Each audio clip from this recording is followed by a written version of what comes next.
guys, and welcome back. God, I am low in that camera. I'm growing up. I'm getting small. I'm growing up. I'm getting small. Here, hold on. Welcome back to the Deep Threads podcast, and you are all here live. And I got it, bro. You ain't got to worry about it. I can do this while I'm sitting here talking to the camera because I am a fool. That's too cool. Oh, I can't hit undo. That was a stupid mistake. He's just 5'6". Don't let him fool you. Oh yeah, no, I am tiny. Oh yeah, look at that. We're living, we're learning, we're adapting. All right, but as always, you are here at the Deep Threads podcast, and it is live football tonight. We have the Baltimore Ravens playing at home against the Cincinnati Bengals. Can the Birds take the jungle and home? All right, Wheels, welcome back to the show. Wonderful co-host, Wheels. Yesterday, we're back. It was a great show yesterday. You know, I'm not mad. Mad as a fan, but happy to be here. Gonna break down today's games, talk some fantasy, talk some betting, get back to what we're kind of used to. In a happier mood. Hopefully some of you are included in that happier mood. I doubt it. Hey, don't be negative. That's as simple as that. Do not be negative. Don't be negative. Have you met me? Mr. Negative? Yes. I just want to let you all know, as a Browns fan, I do my best We're numb. to stay optimistic all the time. I'm optimistic. It's always our I am. year, next year. Be ready, be positive, and do not look forward to the draft because we do not have a first round pick. I did say I think we go 5-3 over these next 8 games. Hey, that's pretty positive. I'm not going to lie. But before we get into any of that, do we have any news today? Not that I know. None. What the hell? I am in the wrong window. God, it is day one. If you're watching this show with the video, I failed 7 times already, and we're only 3 minutes into the show. Let me ask you this before we actually get into it, since we're talking about the Browns. As a Browns fan, I don't want to say rooting, but who are you hoping wins tonight? Because I know who I'm hoping. The Browns. As much as I hate to say it, I'm hoping the Ravens win because obviously I'm optimistic, but I do not think we're winning the division. Oh, no. But No. if the Bengals lose, they go to 5-5. They take another step back in the division, and then you're that much closer to a wild card. Completely disagree with you. Okay. Being first place in the wild card, I'd prefer the Cincinnati Bengals to win because they still have like 5 divisional games, and the Ravens only have 1 after this. So because the Bengals play the Steelers twice still, and they have to play the Browns again, and then I think that's it. Yeah. I mean, there's a lot of divisional games between the other opponents. The Browns only have 2 divisional games left. Steelers today. Steelers tomorrow. Or Sunday. Sunday, and then the Bengals at the end of the year. Bengals end of the year. The Ravens only have 2 divisional games left. It's the Bengals today. And they have, I think, week 17, they play the Steelers. And you got to remember, I believe the Cincinnati Bengals are 0-2. So I think they go 3-3. So I think they lose. And if you tie the Bengals and you have a divisional record against the Bengals, you beat the Bengals. So if we tie the Bengals in the wild card, it doesn't bother me. I mean, what's our record right now? In the division? 2-2. 2-2. So we can win both these. Yeah, 2-2.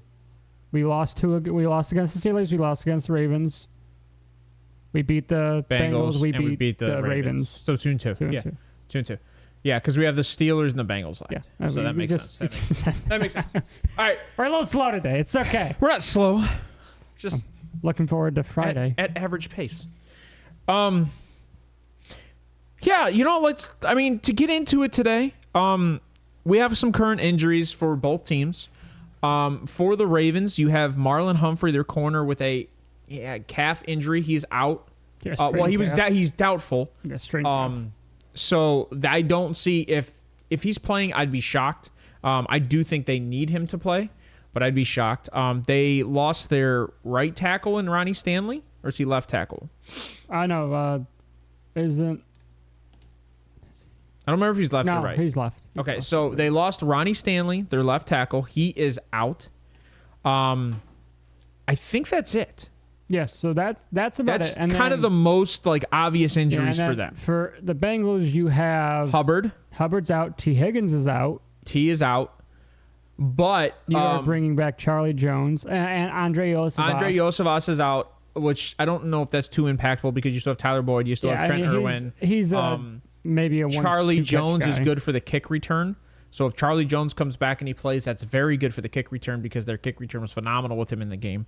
And then the other person who is playing, who I know a lot of people thought wasn't playing, he is off the injury report, and that's Hendrickson. That's right. Yeah. I mean, I think it was hey, I have to play this in this game. It's a divisional game. I think it was the team left it up to him. It's no different if it would be Miles or Roquan Smith or T.J. Watt. So a couple things to keep in mind before we make any projections or any predictions for tonight. The Baltimore Ravens and the Cincinnati Bengals are 29-27. Baltimore's winning the divisional races by 2 games. So they're close. So it's like a 500 battle almost. Yeah, I mean it's close. I mean most of these divisional games against each other are decently close, unless you're the Browns, because everybody kind of beats up on us. But that's changing. Lamar Jackson's career record against the Bengals is 7-1. Yeah, I think he has like an all-time the all-time record against the Bengals. I don't know. I think Baker's undefeated against the Bengals. I know Joe Burrow only has 1 win against us. You know what? That actually might be Burrow's problem, is winning divisional games. Games that matter. That could actually be a problem. That could be a problem for Burrow. I mean, like I said, because you know how like Andy Dalton was a playoff issue. Maybe that's the curse of Burrow. Can't win divisional games. And don't let me talk about divisional games as a Cleveland Browns fan. God knows we can't beat the Steelers or the Ravens to save our lives. Hey, we beat the Ravens with a guy who had a broken arm. Or sorry, broken shoulder. So they either shot him up with some something. I mean, all those people that question his toughness though, like he's like he actually tried to get a second opinion, tried to get a third opinion.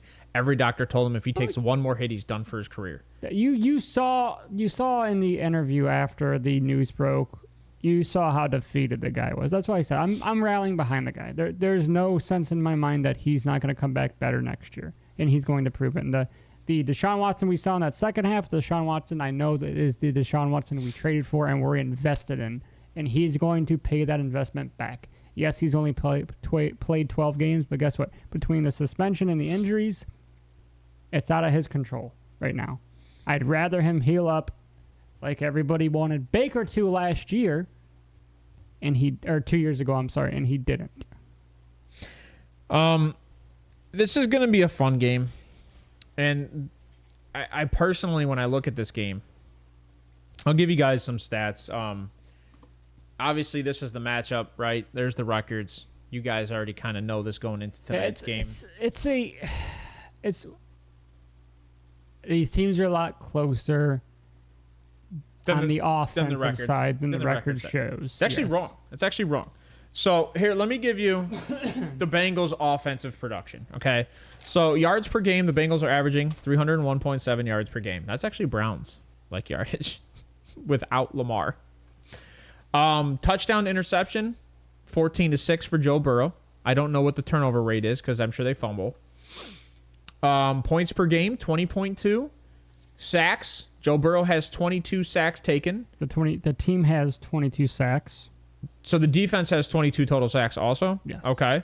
That's like we may have talked about that prior to the show. That's probably not the best production defensively. Not in the AFC North. It's not. No. And Joe Burrow's completion percentage is 67%. Now, I would argue those stats might be slightly skewed because the first couple games of the season, with the calf injury, which is a lot harder for you to plant and throw. Good. So they started 0-3 or 1-3 or something like that. Yeah, and we said put them on the IR for 4 weeks, and obviously they were 1-3 anyways.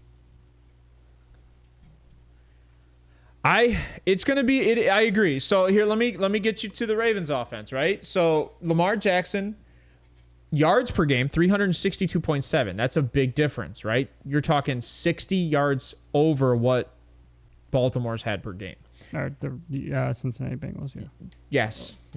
Touchdown interceptions, 10-5 You were saying something earlier that they have 10. He has 10 turnovers. 10 total turnovers, 5 So that's fumbles. including fumbles. Yeah. Okay. So he's a 1-to-1 ratio, but I don't know what his rushing touchdowns is. I didn't look. Rushing touchdowns is 5, so he has 15 So he's 15 to 10. Okay. Which isn't bad. I mean, Nope. it's not awful. It's But Josh Allen. Yeah, but It's Josh Allen. But his completion percentage, this is his highest completion percentage Of his I career. believe.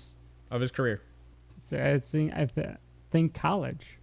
I think he had 70 in college Yeah. 1 year. I think you're right. I think it was his last year. This team is averaging 27 points per game, which is like third highest in the NFL, if I remember correctly. Yep, 27, and yeah, Bengals they're averaging a touchdown more than the Cincinnati Bengals. Fifth highest scoring offense in the NFL right now.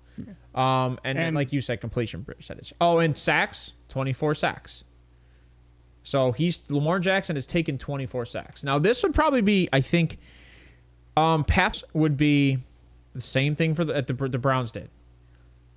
Time of possession, run the ball, make big third down plays.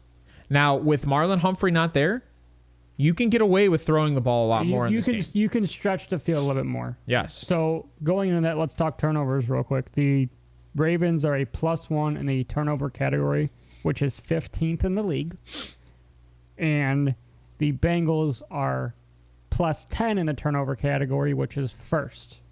But the problem is you're seeing with their points per game is they're not scoring on the turnovers. So even though you're leading the league in the turnovers, that is so recent too. If you can't produce with those turnovers, you're not going to win. And that's where you see, they have done well in the past few games, but earlier in the year on the turnovers, they weren't producing.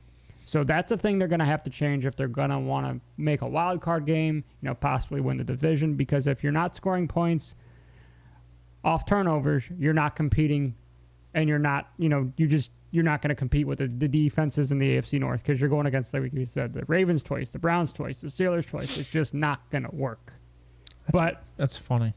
The Bengals have the 30th ranked defense in the NFL, which is not good. We talked about that actually when we were talking about the Deshaun Watson injury, is that the Bengals are actually bottom of the league in like passing defense and rushing defense. They're allowing 384 passing yards a game.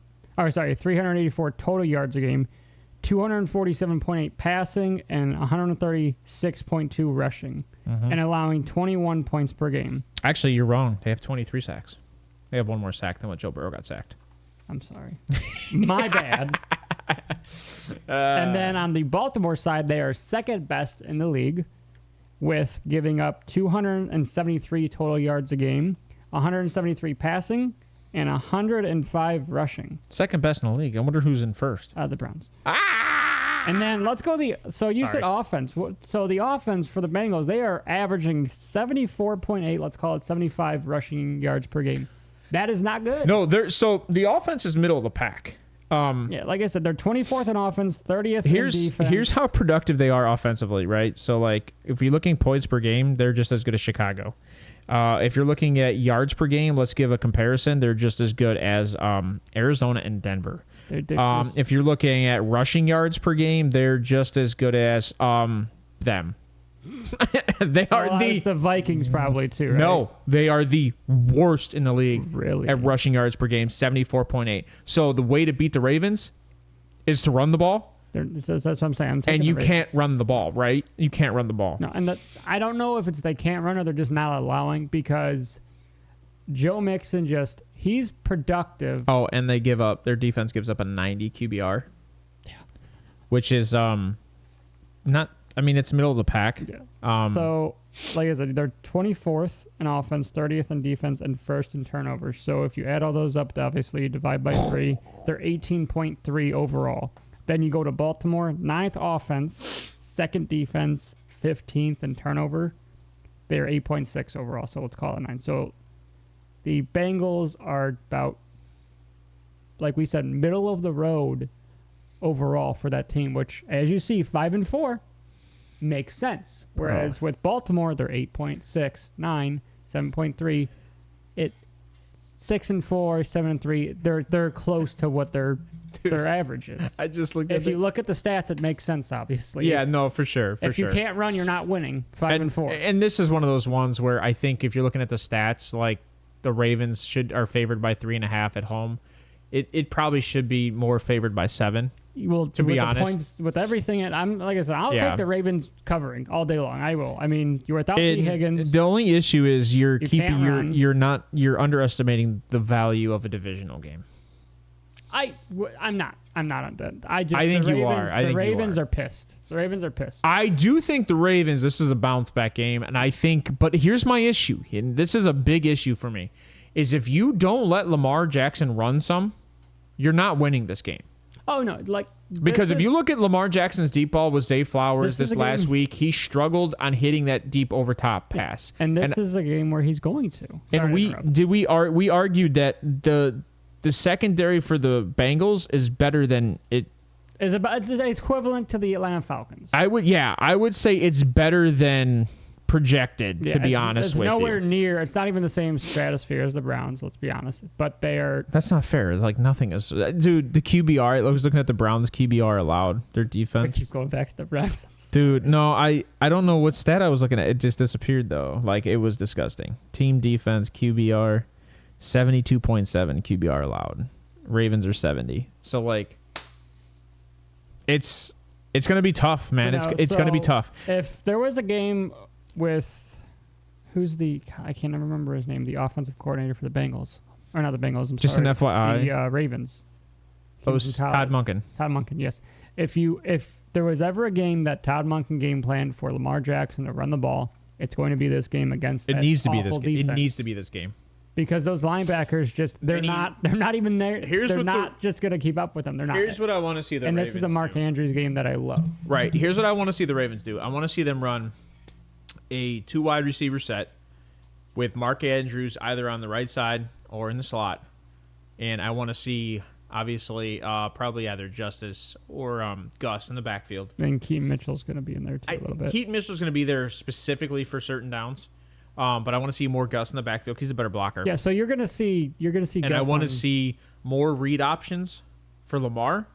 And I want to see him out of the pocket, throwing the ball downfield and trying to escape the rush, because there will be a rush, but it won't be from the front side. It'll be from the backside. Yeah. Hendrickson will be coming from the backside. Well, that's why they're missing their left tackle. Correct. So he's going to be attacked from the backside all day. So you're going to see a lot of quick slants from Zay going across the field, a lot of read options going to the right, and you're going to see them float, and you're going to see Zay, Gus up the side, or a release by Mark Andrews into the middle of the field, and that play is probably going to work like 97% of the time. Where he checks off the linebacker. Also, what I see happening is, so on the 3rd and shorts, you're going to see Gus Edwards, but on those, maybe a 2nd and long, 2nd and 8, 2nd and 9, you're going to see Keaton Mitchell in there. I think you see Keaton Mitchell. Just because of his speed, he opens up that field. It's not much. See, this is an issue, right? Because this has been consistency all year. If you look at Jameer, if you look at what's been going on with James Cook, if you look at what's been going on with Keaton Mitchell, if you look at what's been going on with Bijan Robinson, the production for the rookies isn't there. They're not abusing the rookies because they've got the money invested in the older guys. And I think, and I know a lot of people don't. Money's worth. I know a lot of people don't like me for this. Well, he was an undrafted guy out of. He was. That's my point, though. You're paying Gus Edwards, and probably no more than $4 million, but you're paying Gus. You have a backup in Justice Hill who was. It's a third-year player. And then you have Keaton, who you don't want to show too much of because you will have to pay him. I mean, Gus, I'm not even going to consider Gus a backup anymore. I believe he's played more snaps in 3 years than J.K. Dobbins. So he's your starter. No, I completely agree. So, I'm just saying, he's essentially your starter. J.K. Dobbins is done as a Raven. I hate to see it as an OSU fan, but he's done. I think his career is now derailed. This is one of those games where I don't like the anytime touchdown scores because here's the thing. The Ravens are going to key in on Jamar Chase. There's no ifs, ands, or buts about it. They're going to key in on Jamar Chase. They're going to stay on Jamar Chase. They're going to, after the Tyler Boyd drop in the end zone, they're going to make Tyler Boyd and Trent Irwin beat them. That's what they're going to do. So they're going to key in on Jamar Chase. You're probably going to see Kyle Hamilton over top of Jamar Chase all day. Like, they're not going to let Jamar Chase go. So you're going to see a lot of Jamar Chase, maybe 8 to 10 targets underneath, and then he's going to have to do yards after the catch. And we already know he's Not the best guy when it comes to yards he's after not the a catch. great yak guy. He is a separation guy. He separates from the initial contact at the 5-yard line and goes up to the field. Right. Whereas, T, who he's not a great yak guy either, but he's a more physical wide receiver, so he can go up and get those 50-50 balls, those questionable balls, whereas Jamar Chase, even with his back injury, that we both believe is still lingering, he is, I want to say, at maybe 80% of true Jamar. Now, I know that when it comes to this team as a whole, right, there are some players that a lot of people are keying in on, and like I said, one of them is going to be Jamar Chase. Joe Mixon's not going to be too much of a factor because the run-stop defense of the actual Ravens themselves. Now, unless they learn to get Joe Mixon out in pass plays, that's where he'll be the most impactful for the Cincinnati Bengals. But they haven't done that this year. They have not. They have not. I agree. Completely agree with you. Joe Mixon this year has had a total of 33 targets, 26 receptions, and 157 yards. Now, so pretty much divided by 9, what are you averaging? About 18 yards a game? Yeah, but is that... That's not good. No, but is that just his rushing? No, that's his passing. That's his receiving yards? Yeah, that's his receiving. And then rushing is 137 attempts for 536 yards. Yeah, he had -1 receptions last week against Houston. You got to involve him in the passing downs. It's, again, same with the running. You have to run him. And this is another thing is where, the Cincinnati Bengals defense is not good, so they're in shootouts, so they can't run a lot. Yeah, I agree. The secondary, I completely agree. We thought was going to be better, even with the absence and the losses of some key roles. They just didn't fill them. Here's a couple things that I think might be a big factor tonight. Now, obviously, if you look at the past few games, Tanner Hudson's been impactful, Irv Smith has been impactful, and Drew Sample has been impactful. Along with that was all 3 of their tight ends. Well, what's the one wide receiver? Trent Irwin? Trent Irwin, yeah. Okay. Well, yes, but I'm just saying, like, when you look at the players who have been impactful. Involved tight ends more in recent weeks, but I think the reason why they're running heavier tight end sets is because that O-line is getting beat. Yeah. And they can't run the ball, so... Yeah, and you don't have the quick slants. Now, Tyler Boyd last week, 12 targets. And that's huge for Tyler Boyd. That is wide receiver 1 numbers. Jamar Chase last week, 6 targets, 5 receptions. So I would expect Jamar Chase to get back up to around his 10 targets area. I know his over-under on receptions today from FanDuel was 7.5. Yeah, 82.5 yards. I don't like either of those, especially against this defense. No, because he's going to be getting, I feel like, spied maybe by Kyle Hamilton. I think they're going to try to cover him over top and underneath. And it's going to be Joe Burrow with a pass rush in his face trying to get the ball to Mixon. I see 2 interceptions by Joe Burrow today if he tries to force it to Mixon. Whereas, on the other hand, I don't see Lamar Jackson throwing a single interception or having a fumble. I think on the turnover battle, Lamar Jackson is perfect. I don't know about perfect, but I think they win it. I think that it might be one. I think it might be 1-3. Yeah. So what do you think? I think so. I think this is going to be a lower scoring game with higher time of possession for the Ravens. I agree. I feel like the Bengals. So the over under I think was 47.5. I told you, or 46.5. I think it was 47. 46.5. And I actually see that as fairly high.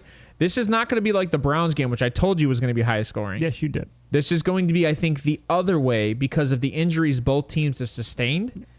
They have to. It might be a little like the Buffalo game and Cincy game, which is still kind of high scoring. I don't mind it, but I think it's going to be a higher time possession game just for the fact of I think once the Ravens get up, they're just going to run. I actually agree. I think it's going to be the Buffalo game. I think it's going to be the Ravens win 24-18. I think it's going to be the Buffalo game, just the opposite way for Cincy. I was going to say the Ravens win by 10. It's a hard one for me. I definitely don't see. I think it's a 24-14. I don't see it. I don't see that at all. Joe Burrow finds a way to score. I don't think Joe Burrow, and I know it sounds crazy because you look at the beginning games in the season. He scored 24 against the Ravens last time. I could say he could put up 21 against the Ravens this time. I could see 20. He had T last time, too. He opens up the middle of the field a lot, too. Right. I could see 24-21 Ravens. Tyler Boyd does not open up the middle of the field like T. Higgins does. And that missed catch last week is a reason why he's a wide receiver 3, not a wide receiver 2. Right. Even before they had T. Higgins, Tyler Boyd has never been the guy. He's been a guy. And it's funny that me and you were on the same page in this game. Because me and you were off completely every game last week, almost just like outside of 3. Yeah, but usually when we're on, we're on. And I'm not trying to... I think this is one of those ones where, like, it's hard not to see. I would love to see Cincinnati win this game because I want to see Joe Burrow be able to overcome shitty receivers. Because right now, Joe Burrow's had probably the best receiving core in the NFL. And if you can't win games without the best receiving core in the... Name a better receiving core with depth. With depth, none. Okay, I mean, outside of A.J. Brown and Devonta Smith, right? That's a duo. Great duo. And Tyreek Hill, Jalen Waddle. Great duo. Yeah, there's nobody below them that you're like, I need that guy. Tyler Boyd is a solid number 2 receiver on any other team. There's no solid number 3 right now that I can think of. Maybe if I sat there and looked through every team, there might be. But as of right now, I don't see a team that has a better number 3. And I'm going to be honest, Tyler Boyd. He's a number 2. Tyler Boyd is a number 2 on any other team. T. Higgins is a number 1 on the other team. Yes. So, like... I know I said there's a reason Tyler Boyd's a number 3, but there is a reason he's a 3 on that team, and that's because the catch. It's because they have 2 1s. Yeah. Like... But honestly, I would take Tyler Boyd over Elijah Moore all day. I would. Age and consistency. No, I don't know. Saying, Tyler Boyd... Take age out, but Tyler Boyd's had a consistent quarterback. Like, Elijah Moore has had, like, 5 quarterbacks in the 3 years he's been in the league. The poor guy has never had a consistent quarterback. I get it. He's got 3 quarterbacks in Cleveland in 1 year. He's got 3 quarterbacks in the Jets in 1 year. Like, the dude went through Daddy White, Zach Wilson, Joe Flacco. Isaiah Flacco. And then he comes here, he goes through P.J. Walker. He technically had Rodgers. He didn't. They traded him before the season. Oh, yeah, you're right. I'm sorry. Yeah, you go, now you come to Cleveland, it's DTR, P.J. Walker, Deshaun Watson. The guy's had 6 quarterbacks in 2 years. And I'm not going to blame it on him. And he came in the league with Zach Wilson. He had Dobbs thrown on passes in practice, just not in games. Yeah, there's no way. Now, so the likelihood, I think, of Mark Andrews getting a touchdown, I think is probably my highest. And that would be my highest overall. I mean, obviously, Gus, he's going to get those red zone touchdowns. So I think he has 7 touchdowns in his last 5 games. I know he had 1, then 3, then 2, then 1, then 1, I believe. Or no. Then 1. 1, 2, 3, 1. Yeah, 1, 2, 3, 1. Sorry. And then 0, 0, 0, 0, 1, 0. So, I mean, yeah, I guess Gus would probably be number 2 then. Yeah. But, I mean, like we said, so the linebackers for the Cincinnati Bengals, I just don't see them being able to slow down Mark Andrews. And that's the biggest thing with the Ravens. If you can create separation with Mark Andrews, the wide receiver core will follow. Because then they're going to adjust to cover Mark Andrews, and eventually a guy is going to be left open. A play's going to break down to a wide receiver, whether it's OBJ, Rashad Bateman, Zay Flowers, Devin Duvernay. It's going to happen. I think for the Ravens, my other guy that I see a touchdown with, and I know it sounds crazy, would probably be Nelson Aguilar. He always has a habit of just finding a spot sometimes in the hardest of games. So, he's probably like a plus 2,200. Like the chance of him scoring a touchdown. I wonder what his chance of scoring the first touchdown. I'm gonna guess it's like probably plus 5,000. Yeah, probably super high. I don't know. I can't. It kicked me out again. So, it's ridiculous. And then for the Bengals, I would say most possible touchdowns. I really like Tyler Boyd for a touchdown, and then I'm gonna go Drew Sample, and then maybe Irv Smith to have Jamar. Just because of the Kyle Hamilton. I just see them covering way over top of Jamar. So he's gonna get yards and catches. I think he'll get the yards, he'll get the touches, but I don't think he gets. And with Trent Irwin. Trenton Irwin was a lucky one last week, so he's gonna get targets. Zay has been. Tanner Hudson is also another guy they're scheming for, because he's a third down completion guy. He's the one that's moving the chains for them. So there's a possibility they use Tanner Hudson, but I think Irv Smith is the red zone guy.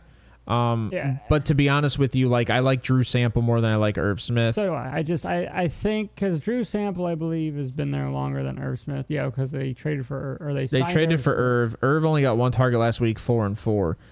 But Irv and Drew Sample have the same amount of touchdowns on the year. And then you have Tanner Hudson, who has no touchdowns on the year. But that's the thing with Joe Burrow. He's always, ever since he's been with the Bengals, he's always utilized his tight ends, regardless of name or talent. He's always utilized them. Dude, before it was Hayden Hurst with Sample, and then they went out and got Irv Smith, and it's Irv Smith Sample. Like Sample's been the most consistent guy. He's been with Burrow the longest. Yeah. But like this is why I have a hard time because none of these guys right now are popping off the page to me like a playmaker. Now, if for some odd reason this team seems to find the Joe Mixon of old, Joe Mixon could go off in this game if they learn to feed him the ball and time of possession. Yeah, I just don't see them trying to control time of possession because they haven't freaking done it all year. The Bengals have not attempted to control time of possession all year. You have to involve Mixon. Like I'm happy you said if the Bengals try to include Mixon, and it's not Mixon. Mixon isn't the problem. The problem is the Bengals not giving him the opportunity to produce consistently. That's where the issue lies with that running game. Yeah, he only got 11 carries last week. Yeah, I mean that's. I think some. Let's be honest. Javonte Williams had in that first half. I believe he had 10 or 12 carries in the first half against the Bills. Like, if you have 11 carries, now granted, you're not averaging high, but it's 11 carries for 46 yards. The week before that, 14 carries for 37 yards and a touchdown. The week before that, 16 carries for 87 yards. So when you start to give him carries, the other times he's had over 15 carries, 25, 81 yards, 19, 65 yards. So, like... How many times this year has he had over 15 carries? 3.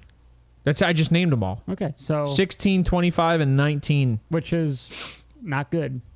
I mean, the other two times, or a few times, 13, 13, 14, 12, 14, 11. I would consider him a star running back. You have to give him at least 20 I would carries. say there could be an issue with their depth at running back, and maybe that's what they're worried about, because it is only Joe Mixon, bro. Like, it is only Joe Mixon. We have Joe Mixon. No. It is only Joe Mixon. Travion Williams not getting touches. Chris Evans not getting touches. Chase Brown's not getting touches. And Chris Evans. It is only Joe Mixon. Chris Evans was supposed to take which is over. Probably why they're running 3 tight end sets sometimes to do the blocking and pulling a running back out. He's with the Broncos. He was a big blocker. Maybe that's what they're missing this year, man. You saw that in the playoff game. They pulled Mixon because of the offensive line getting attacked, so they put Pirine in. And he was an extra blocker on the blind side or the other side of Joe Burrow. So it's exactly why they're using tight end sets. But that's what I said. They're using tight end sets just because of the O-line having issues. Yeah, but they've rebuilt this O-line multiple times since that This is bad. Travion Williams has had 3 carries, and that was against Buffalo. And this is just bad. Like, there is no production in the run game. So that being said, I will 100% concede this game and give it to the Ravens. 24-14 for me. And I'm gonna go. I'm gonna go 24-21 Ravens. I don't think they cover the spread 3.5. I think they cover it more, obviously. Yeah, and you're probably right. Who's your leading receiver? Leading receiver. Overall. Leading receiver overall. I'm gonna still give it to Jamar Chase just because they sling the rock and they're not gonna stop. Leading rusher. Leading rush. That's a hard one. I'm gonna go Lamar Jackson. I'm gonna go with Jackson. Yes. I'm gonna go Lamar Jackson. Okay. Leading quarterback or passing yards. Sorry. I'm gonna go Joe Burrow. I'm gonna go. I'm gonna go. I'll go Lamar Jackson. I'll differ. I don't think Lamar Jackson's thrown over a certain amount of yards all year. Like it's not his arm. It's they're leaning on the run game. To be completely honest with you, I have this defense is it's tough, and they're at home. It's hard playing at M&T. It's hard. I don't know. The Browns just put up 33 points. Lamar Jackson threw for 350. So Lamar Jackson's only game over 250 yards. Only game. Only one game. And hold on, that was against. Hold on. The Cardinals. The Detroit Lions. Okay. The only game over 250 yards. Say what? Yep. I don't know what you're saying what to. That's his only game over 250 yards. He's saying what to me, saying that Lamar Jackson will be the leading passing quarterback tonight. Maybe. He's not throwing that much compared to what most people are thinking. Todd Monken knows how to run knows how to utilize the rushing game. Joe Burrow. Maybe Sean McDermott should take notes. No, I agree. He doesn't have to. We're not disagreeing with that. No, he doesn't. We're not saying he doesn't have to. I think the Ravens win regardless. When you're rushing 160 yards per game, you don't have to as a whole. I'm not saying anything against him passing. They're winning without him having to lead the team or lead the league in passing, which is great. Because Joe Burrow in his last 3 games against San Francisco, Buffalo, and Houston, all decent defenses. I'm guessing he's put up about 283 yards, 348 yards, 347 yards. About 325.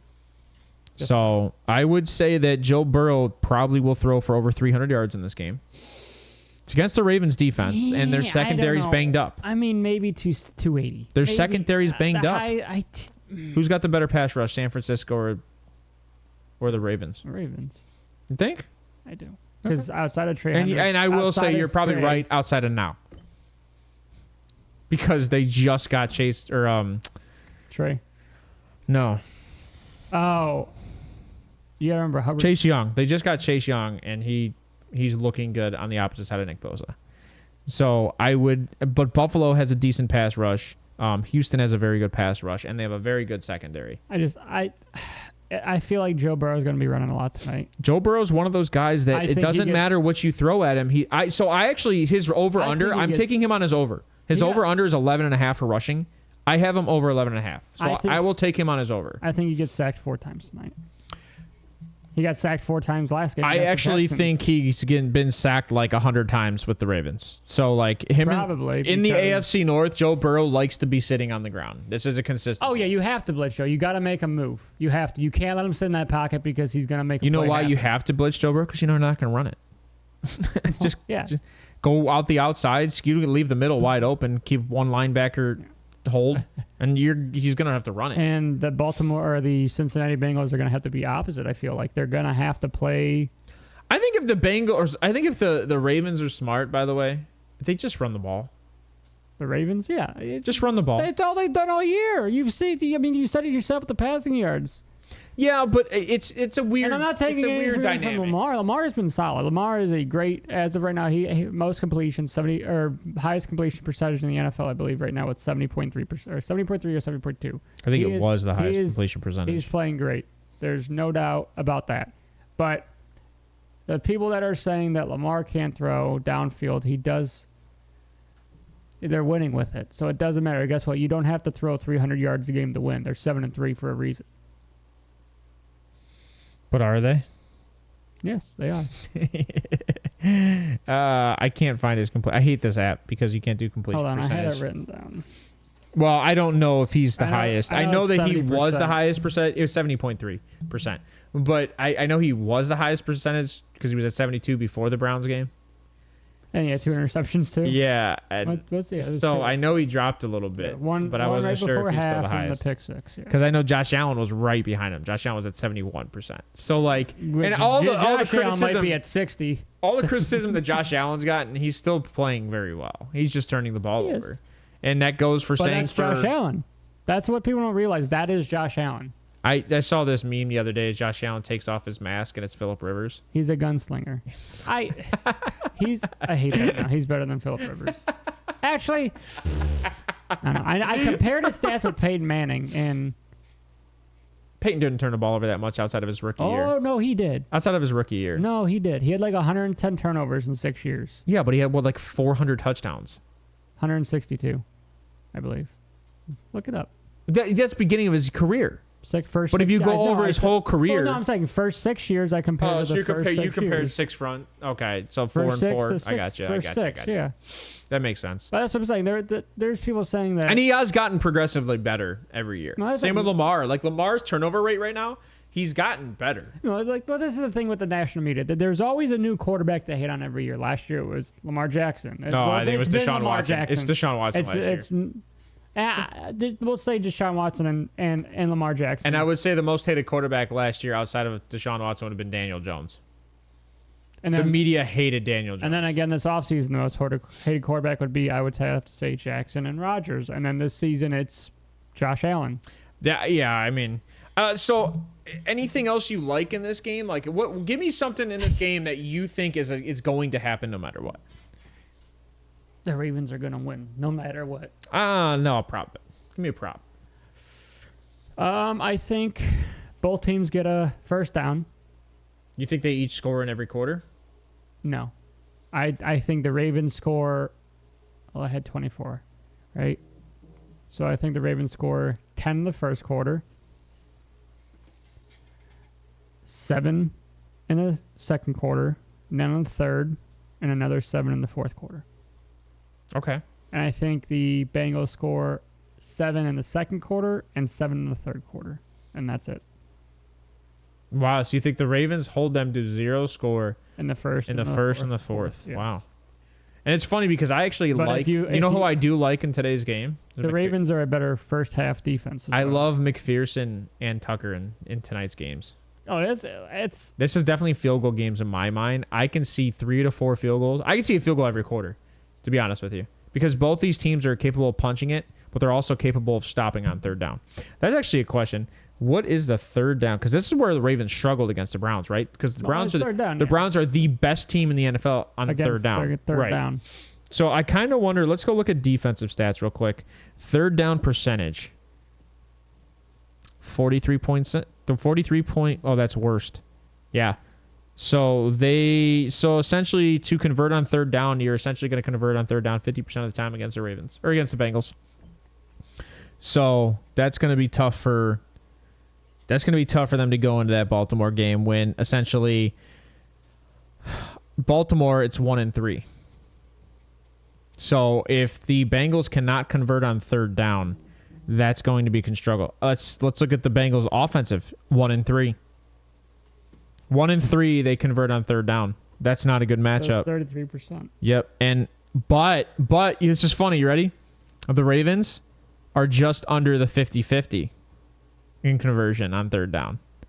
So they're like dead even with the stats with each other. So there's definitely going to be a lot more conversions on third down for the Ravens, and especially if you let Lamar run it. Oh, yeah. If you let Lamar run, it's changing the game. But they have to realize with letting Lamar run, obviously, I don't think he gets injured in this game. No, I'm not. I don't think he gets injured in this game. It's not injury. It's more prone to turnovers. Now, he will get injured if he doesn't just go out of bounds. But, yeah, well, he's learned to slide, too, a lot better. No, he didn't do it against the Browns. You remember that hit he took?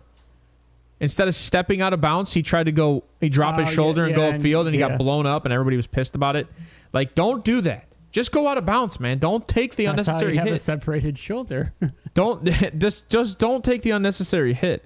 I mean, everything is in your favor today. Just control time of possession. I know that's easy to say, but like he's a competitor. He's a competitor. I agree. Not saying if we were in the position, we do the same thing. Obviously, we never will be. No, any 100% of the time I get injured all the time though. We're just competitive. This is the problem. I'm a super competitive person. If I'm on the field with the ball and there's no clock that I have to worry about, I am pushing up that field. Yeah. I am going to do my best to beat David Njoku and take 4 guys with me. I don't care. That is my concept. They're competitors in they're a starting quarterback or starting on an NFL team for a reason. They 100%. Always are going to fight for yardage. All right. That is it for today. I got nothing else. Do you have anything else today? Nope. I hope you hit your bets. We'll be back Sunday at 8 a.m. We do not have an early game this week. Yay! Which I kind of hate because I love leaving here and going to watch football. I'm not going to lie. I'm hoping eventually there is a week where every single week there is a morning game. I don't. But you know what? I do want to kind of like move to Arizona because then I could just wake up at like 6 a.m. and watch football. Until like midnight? No, it ends at 10. Because the 7, 8 o'clock game would be 3 hours earlier. So you'd actually be finishing football around 9 p.m. That would be great. Mm-hmm. So you wake up at 6, watch football all the way till like 9, 10 o'clock. 1 o'clock games or 1 West o'clock Coast. games. It's the West Coast. Yeah. Oh yeah. Sorry. 1 o'clock. Arizona's West Coast. It's Mountain Time. So all right. I think that's all we got today. thanks guys for chiming in the chat, Kelly and Ryan. Glad to have you here. And then Drop a follow. Like you said, we will see you guys Sunday. Please share if you can. Share the videos of either Facebook, Twitter. Do what you guys can to get us out there. We're trying to get out there a little bit more. Like and subscribe. I know most of the people that are in chat are probably already subscribed. Appreciate it. Yeah. I think that's it for me. Wheels, anything? Nope. All right. See you guys Sunday. We'll see you guys Sunday morning. Peace out. Later.